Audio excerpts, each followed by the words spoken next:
Okay, continuing on with our project.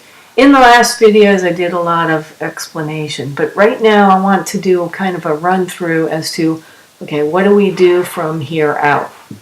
And there's a series of things we need to do.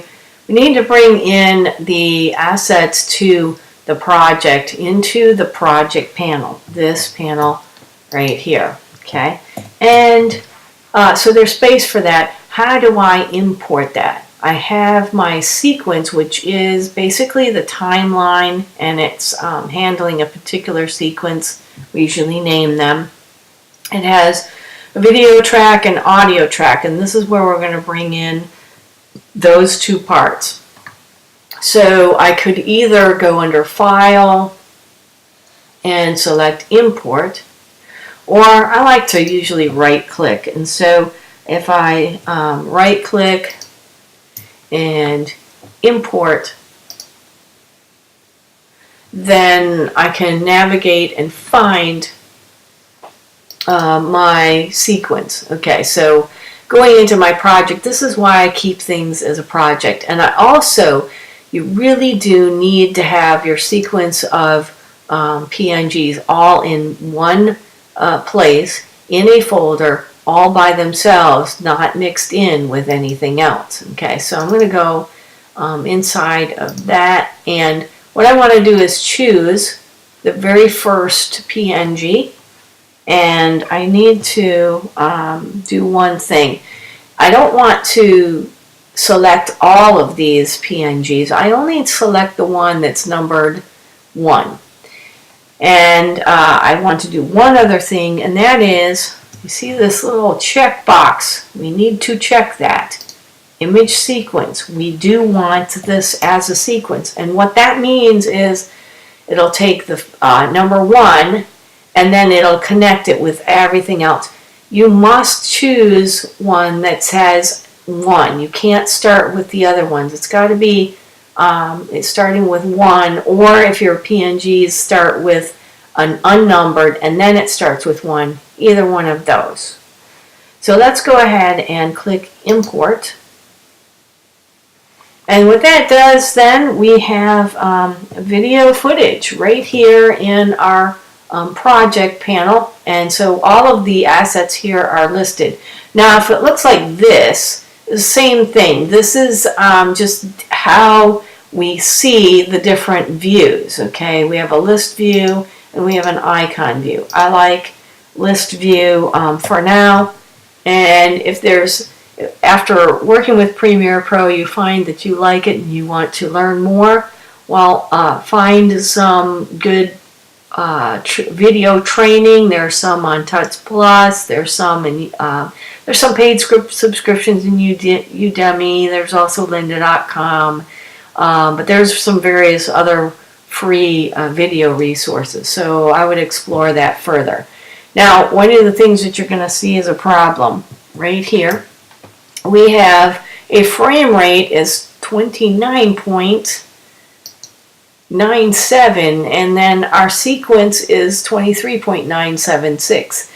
Okay, it's approximately 24 frames rate per second for the sequence, and then 30 frames per second approximately for our video clip.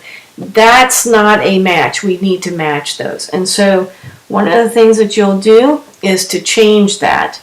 And the reason why we want to change it to match, it's because our sound is set up for the 24 frames per second like we had in our project. We worked with 24 frames per second, and so your sound is going to be according to that. So if your sound, once we get into Premiere Pro, if your sound and your video do not sync together, this could be the problem, is the frame rate for the video clip here. Okay, so I call it a video clip. It is the PNG sequence, but we call it a video clip. There's no sound associated with this. So you want to right-click on this PNG sequence or our video clip, and we're looking for Modify. And we need to choose interpret footage. Interpret footage, okay? So that's going to bring us to the modify clip pop-up menu, and we're going to change one thing here. This first part here, frame rate. Well, the frame rate is from the file, and for whatever reason, PNG sequence, it brought it in as a 30 frames per second. Don't worry that it's like 29.97. I don't have an explanation. You'd have to look it up to get an exact explanation, but it's more accurate, actually. So don't worry too much about it. We want to assume this frame rate. Well, this frame rate is not going to stay at 1 any longer. We want to match what we had frame rate for our sequence. Okay, so very specific. 23, well, I could do 24, and that's fine. 23.976, I like to match it exactly. Leave everything else to default and click OK. And there we go. Now they are both the same as each other here. Okay. All right. So fantastic. The next thing I want is to import, and you want to right click in the project folder or go to File, Import. Okay. And we're looking for our sound. So you need to navigate to the sound. Okay, I actually have it out here, Kalimba. Okay, from the nice folks at Adobe at some point in the past. That's where I got it from. Yeah, this demo is a few years old. Okay, anyways, now you're going to notice that each of these pieces or these assets has a different icon. They mean different things.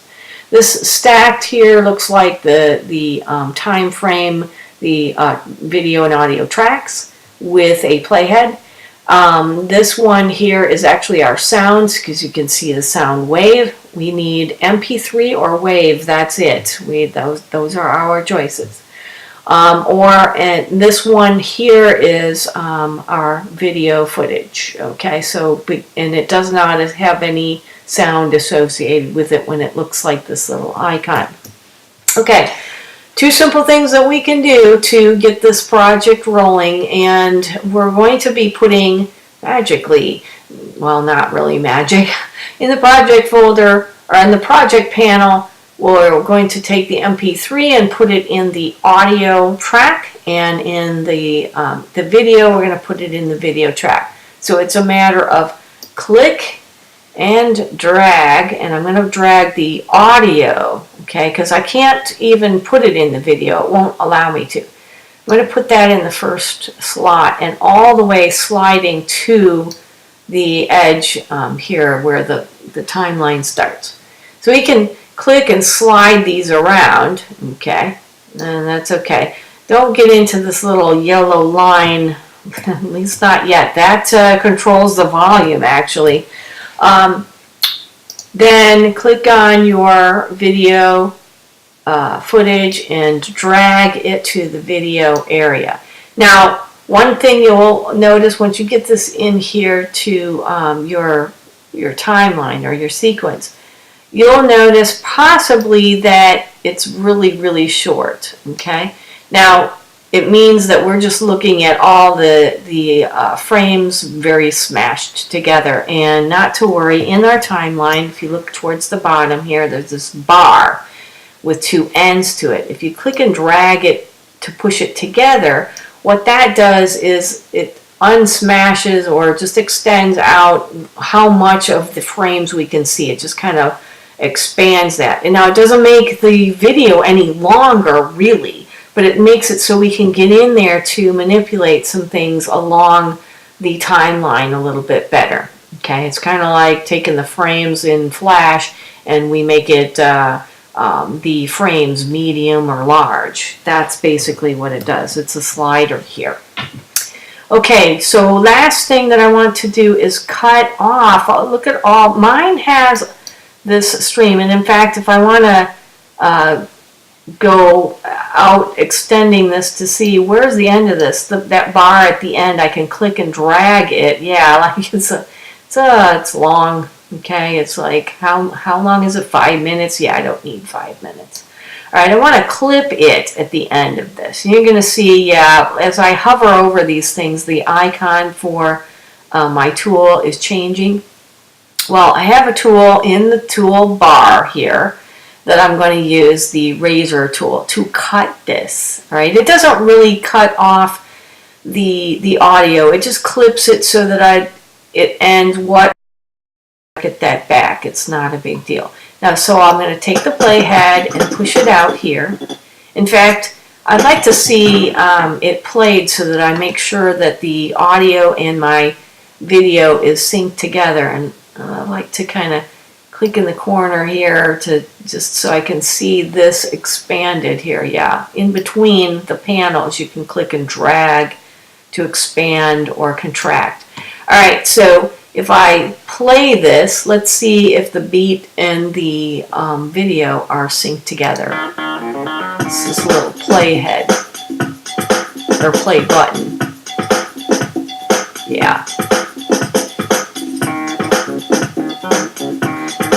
Okay, so it's going to play the audio, but it did look like it matched up. So make sure that it matches up. If it does not, again, look at the frame rate for your PNG sequence. It may be off. All right, so that's what I've had trouble with in the past. Now I want to have the playhead at the end here, and I'm going to cut the audio with the razor tool. Okay, so I'm going to grab the razor tool, go over to my audio here, and you can see as I hover over this, the icon actually changes, so I'm able to line it up to the playhead and click. Now what that does is it splits the audio here, and I can do that same thing with a video too. It doesn't necessarily split it so that I've got the continuation. It actually makes another instance of it, and it starts over. Okay, so all right. So I want to go back to my selection tool, because sometimes we use a selection tool. Click on the excess stuff and hit the delete key. All right, so there it goes. And in the next video, I want to show you guys, if you want to, how to add a black video to the beginning and end. That's pretty typical, and then maybe a title sequence. So you can get as far as this or add the black video in. I'll show you how to do that in the next round.